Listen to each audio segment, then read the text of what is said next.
There you go.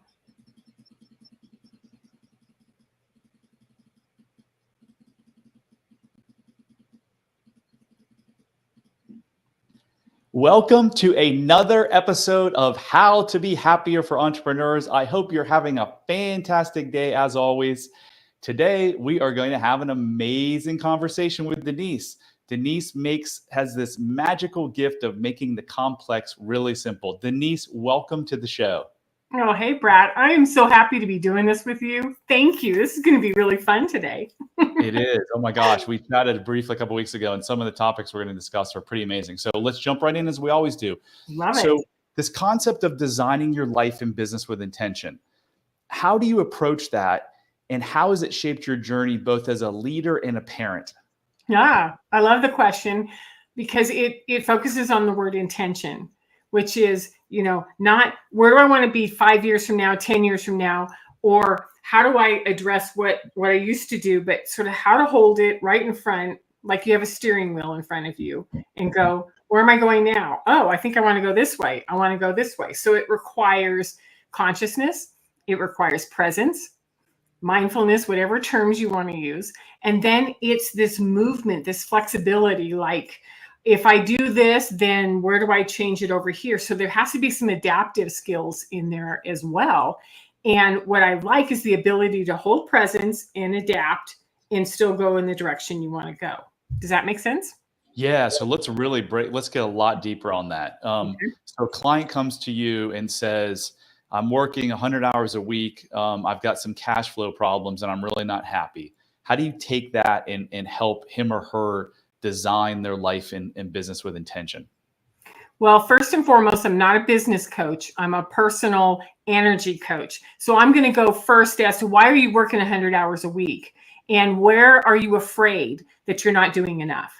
And what battles are you having inside of you that's saying, I'm not enough, I don't know if I'm going to make it. And then when you're doing that, you're pushing this out into your field, which everybody around you feels constantly that you don't know what you're doing, you're desperate, and it's not working. So the first thing that I do is go into, well, what's your intention? Is your intention to be such a hard worker that you're miserable? And I have a tarot card that's like, is this what your life looks like? Are you juggling 100 things and nothing's working and you're in no money because there's no room for money to come in, right? Because I'm a tarot reader, so I'm by design, I'm always going to bring a card in and goes, if this is your life, then how do we put down some of those balls? And why are you working 100 hours? And where's the fear coming from? So the intention is to reduce the fear and then to open up the joy. So I think I know the answer and I agree with what you said, but I want you to explain if someone's working 80 hours or 100 hours a week, how do you know they don't feel enough? And how do you know that there's fear in their life? I would say intrinsically, if we're working 80 to 100 hours a week, we don't have a balance. And when we're out of balance, then we're suspect to other feelings, energies coming in, anything. So whether it is criticism, judgment, I'm trying to keep up with the Joneses, I'm trying to match what my brother does or my parents gave us, there's something else driving that, which is getting in the way. And I'm going to take that into parenting. I'm going to take that into love relationships. I'm going to take that into friendships or your relationship with the world. If you're working 80 to 100 hours a week, then my guess is that you're trying to catch up on something or something's out of sync. Yeah, one of my mentors, Marissa Peer, she's been in this business helping people for 40 years. So she's helped thousands of people, right? And she's like, I've never met a workaholic who had high self-esteem. Yeah.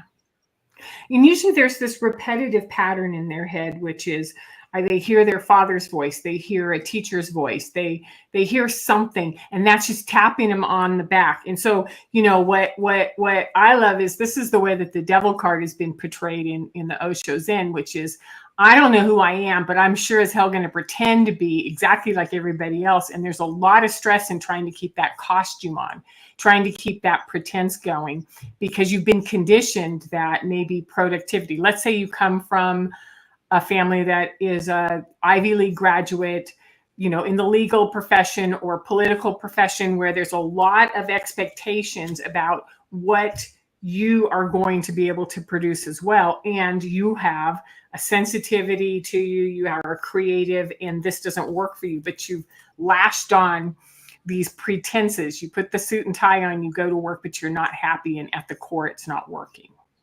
Denise, explain for the viewers who aren't going to be actually watching, or the listeners, I should say, what does the card look like? I forgot about that. Thank you. So This is the picture of an adolescent lion, and in the middle, surrounded completely by a herd of sheep. Now, it looks to me, and the story of the card is that the lion was born and the sheep adopted it. And it was like, I love these sheep. It's just so wonderful. And then as the lion starts to grow, the sheep get more and more uncomfortable, or the lion gets more uncomfortable because it's different and it doesn't match those around it. So it starts to sort of pretend and carry. It's even got some sheep, some sheep wool tied to its body so that it can pretend to be a sheep. So, and within Osho, he calls this the devil card, which is where we bought into the conditioning of the world around us, and we're not being ourselves. Yeah. So yeah, that workaholic does go into that. So you mentioned it's the voices of a caretaker or a parent, or possibly their voices.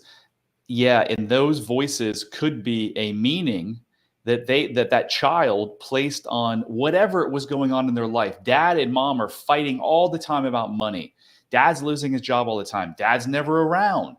Well, the child often places the blame on themselves, because if the parents are messed up, oh my gosh, I'm really screwed, right? But if it's my fault, then all I got to do is get better, and then I can get the love, or my dad's job he won't work so much, he won't be gone. So that's what we often find in the work. And that was what controlled me for 47 years, was the meaning I placed on stuff that happened to me as a child. It's really, really interesting. So how do you shift that in someone? So let's say that, use me as an example. Dad hit me, dad made fun of me. So I had this image that I'm not enough. How do we heal that with your work? Well, the work that I have spent the last 25 years doing is working with the adolescent or the young adult who is in programs, in therapy, has been, under IEPs at school, special challenges constantly, because that kid doesn't fit within that family system because the tension is so raw. Okay. What's an IEP?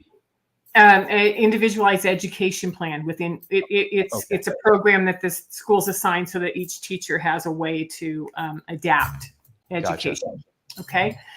So what I love is I can hold the child, and then I can turn to the parent and say, this child is having a hard time around you because you're angry, you're not present, you're not working, you're trying to, something's out of sync with you. Now, if you want a relationship with this child, and I like to hold the child, theoretically out there, then what does this child need from you that's different? And so it takes it out of, I have to do this for myself, to I need to do this for my child, for my family system.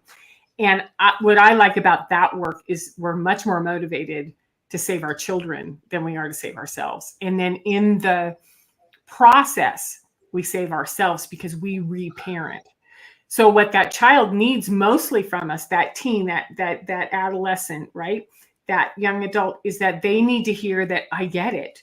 And this is what I'm going to do to work on me. And then they go, okay, then this is what I'm going to do. And then all of a sudden you have a shift or a transformation happening within a very tight family system that was driven by the courageous young child. Do you know that's exactly how I was in this invisible prison for 47 years, and I had no idea. And it was in getting my son help for his anxiety that I came across my issues. And this performance coach was like, you have a tick, like you blink like crazy when you talk about your childhood. You may have some childhood trauma that's actually unresolved, that's actually affecting your son's anxiety. I'm like, no, not me. No, I'm a single dad. I'm there all the time. I don't hit him. I don't make fun of him. I hardly ever yell at him. Like, it can't be me. But sure enough, it was me. And of course, his mother, because typically we will partner with someone who has, some of the similar issues, but Mhm. really fascinating. Okay. So the parent comes to you with the child. Mhm. The child has the issues because of the Yep. parent. Number one question is, how often are the child's issues not related to the parent? Zero. They're always related to the parent because whether it is what we perceived in the womb, through the mother, or what the first birth through 3 years of reading the dynamics. Like, okay, when those two talk, they have those faces, they do this, and they can feel it in their bodies. So one of the things I started to do in 2015 is I started studying with Elaine Aron's work called The Highly Sensitive Person, and worked on levels of sensitivity.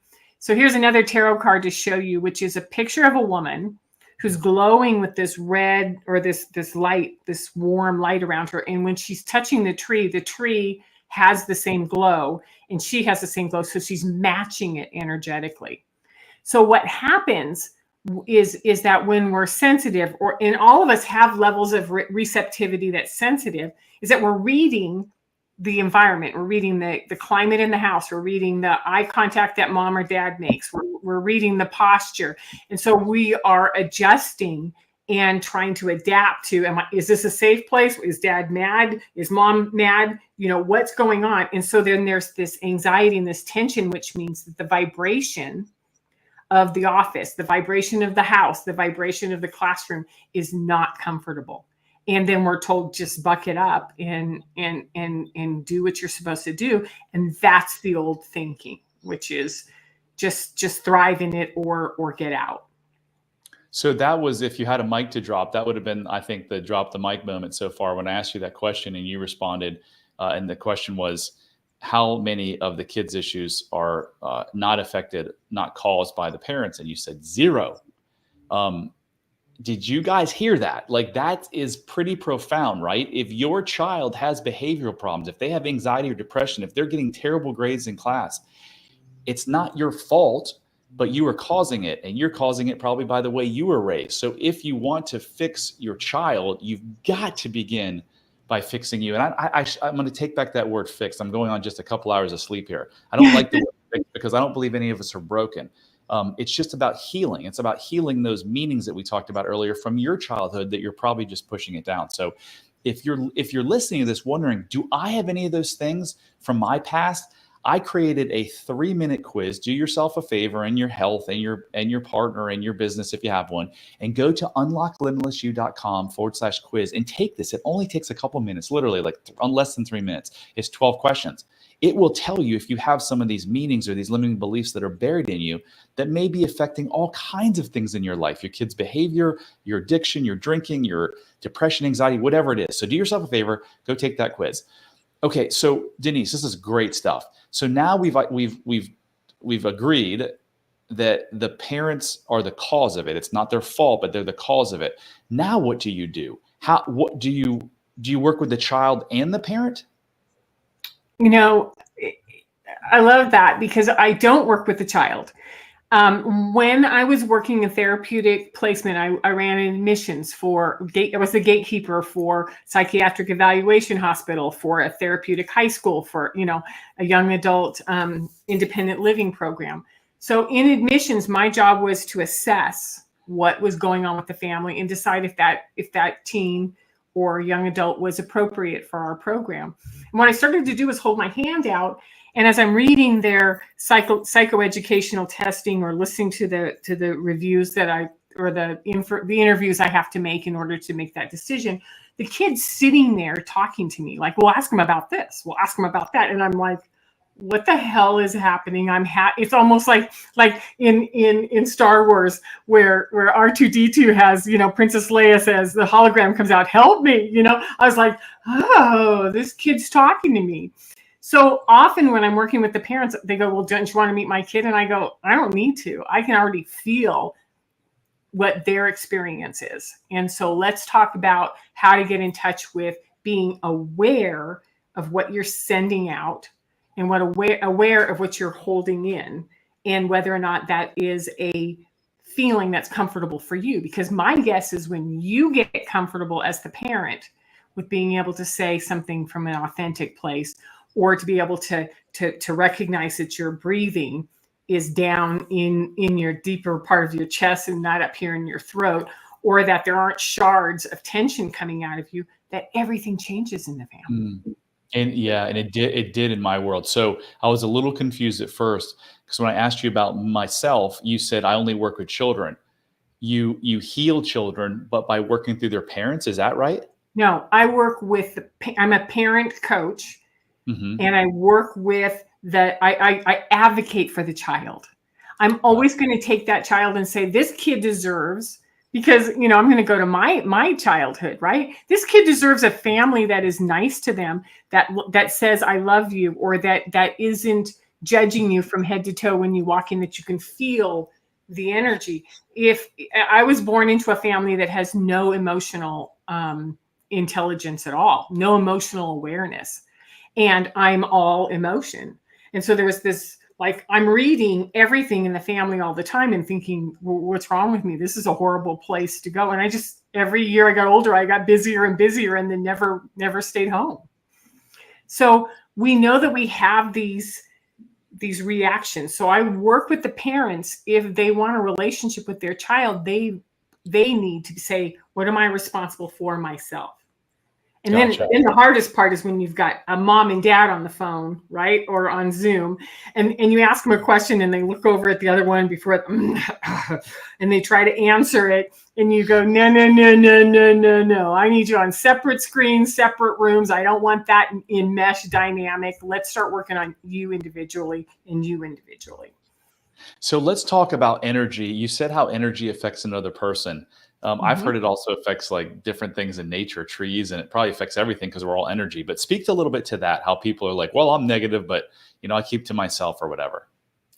So if you go to Heart Math Institute, they're going to show documentation that we have a field around us. And I like to just hold my hands out straight on either side, 3 feet on one side, 3 feet on the other, 3 feet above, 3 feet below, 3 feet out front.